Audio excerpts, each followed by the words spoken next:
Between the years of 1942 and 1946, some of the greatest minds of the 20th century came together to harness a new field of science with a unified goal: to create a weapon of unprecedented scale and power in the Manhattan Project, an endeavor that would create a legacy of research spanning the United States that lives on to this day. The project's beating heart was Los Alamos, a remote facility built in the New Mexico desert. It brought in enriched uranium from Oak Ridge, plutonium from Hanford, and research from universities such as the University of Chicago and UC Berkeley, bringing them all together to create the first nuclear weapons. On August 1st, 1946, the Atomic Energy Act was signed, creating the new Atomic Energy Commission. By January 1st, 1947, the AEC took complete control of all facilities, records, research, and personnel left behind by the Manhattan Project, which made it the central authority for the oversight of nuclear research. In July of 1946, Argonne, a continuation of the University of Chicago's metallurgical research for the Manhattan Project, was chartered as America's first national laboratory.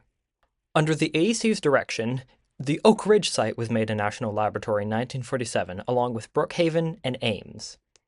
Following that, Idaho National Laboratory was created, then Lawrence Livermore, Savannah River, the Princeton Plasma Physics Laboratory, and the Pacific Northwest National Laboratory. Finally, the Stanford National Accelerator Laboratory and the Fermi National Accelerator Laboratory.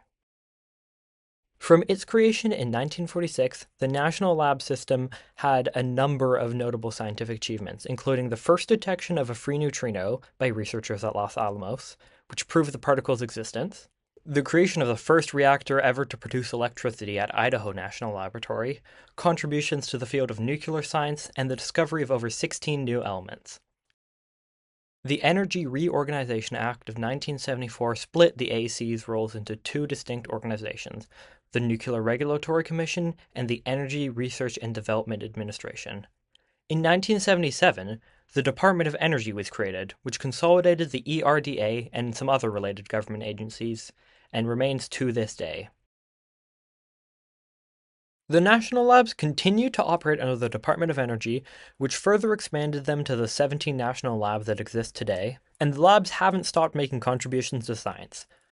Just to give two examples, in 1988, they kickstarted the Human Genome Project, which was a global initiative to sequence the human genetic fingerprint, and in 2022, they achieved ignition in a fusion reaction for the very first time, which proved that fusion can actually produce more energy than it consumes.